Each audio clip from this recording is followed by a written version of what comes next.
Specific heat capacity materials: a tray with thick layer of wax, solid spheres of iron, lead, copper of equal mass, burner or spirit lamp and large beaker.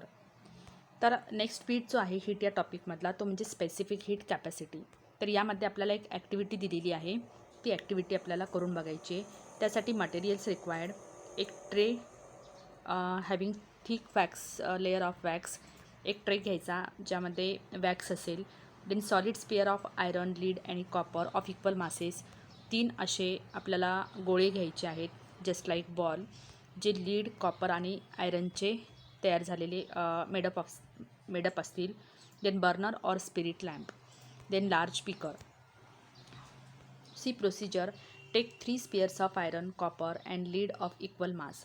Put all the 3 spheres in boiling water in the beaker for some time. Take the 3 spheres out of the water. All the spheres will be at temperature 100 degrees Celsius.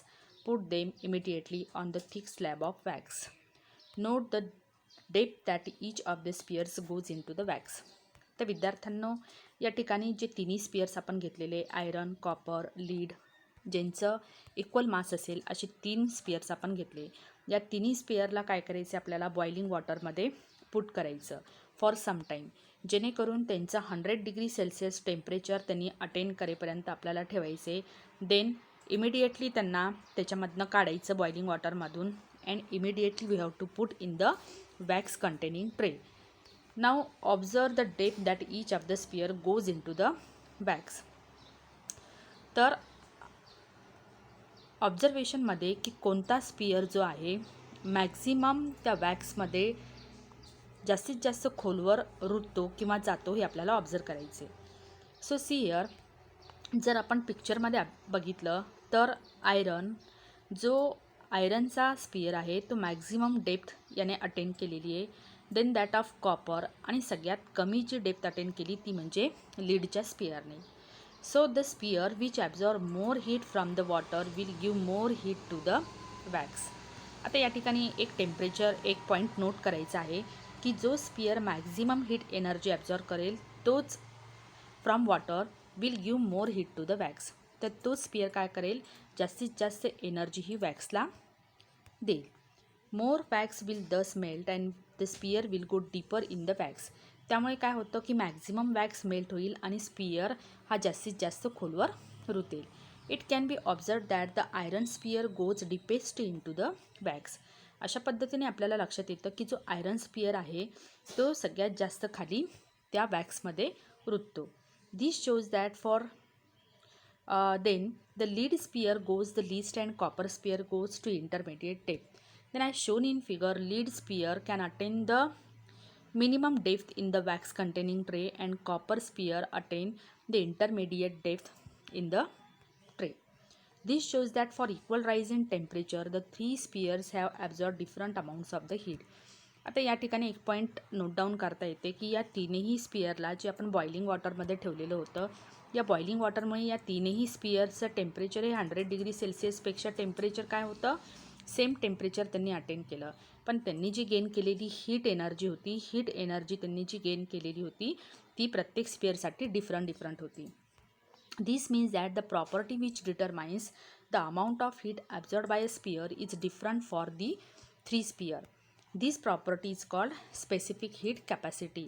मग यावरनं आपल्याला असं लक्षात येतं की प्रत्येक स्पिअरचे temperature जरी same असला तरी देखील प्रत्येक स्पिअरनी जी हीट एनर्जी ॲब्झॉर्ब केलेली आहे त्या हीट एनर्जी ॲब्झॉर्ब करण्याची कॅपॅसिटी या प्रत्येक स्पिअरची वेगवेगळी होती. So this property of any object to absorb the heat energy, this is known as specific heat capacity. So what is specific heat capacity? The amount of heat energy required to raise the temperature of unit mass of an object by 1 degree Celsius is called specific heat of that object. The specific heat capacity म्हणजे काय, the amount of heat energy required to raise.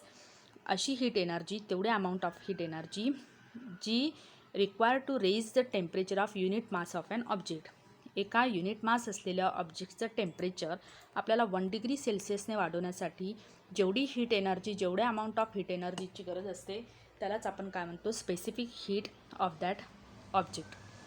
The specific heat capacity is denoted by letter small c. The SI unit of specific heat joule per degree Celsius. तर specific heat कॅपॅसिटीला आपण small सीने denote करतो आणि त्याचं जे unit आहे ते joule per degree Celsius. This is the unit joule per degree Celsius kg. This is the unit for specific heat capacity and this is SI unit, and in case of CGS unit, calorie per gram degree Celsius. Now see here student, the table shown that the specific heat capacity in calorie per gram degree Celsius for different substances: water, paraffin, kerosene and aluminium. So you can read from your textbook also specific heat capacity for some substances. If the specific heat of an object is C, the mass of the object is m. If the temperature of the object is raised delta T degree Celsius, the heat energy absorbed by the object is given by, समजा आपल्याला specific heat capacity एखाद्या ऑब्जेक्टची काढायची आहे तर त्याला आपण C consider केलं. त्या ऑब्जेक्टचं मास यम आहे आणि जे टेम्परेचर त्याचं राईज झालेलं आहे तर initial temperature minus final temperature delta T आपल्याला या ठिकाणी कन्सिडर करावं लागेल. So heat energy absorb by the object given by M into C into delta T. In the same way, if the specific heat of an object C, the mass of the object m, and if the temperature of the object is decreased by delta T degree Celsius, then the heat energy lost by the object will be m into C into delta T. तर similarly आपल्याला जसे heat energy absorb करण्यासाठी आपण हा formula वापरतो त्याच पद्धतीने heat energy ऑब्जेक्टनी जर डिक्रीज झाली असेल किंवा रिलीज केलेली असेल, लॉस्ट झालेली असेल, then also we can use this formula. But in case of when the object lost its energy, then we have to consider the initial temperature minus final temperature.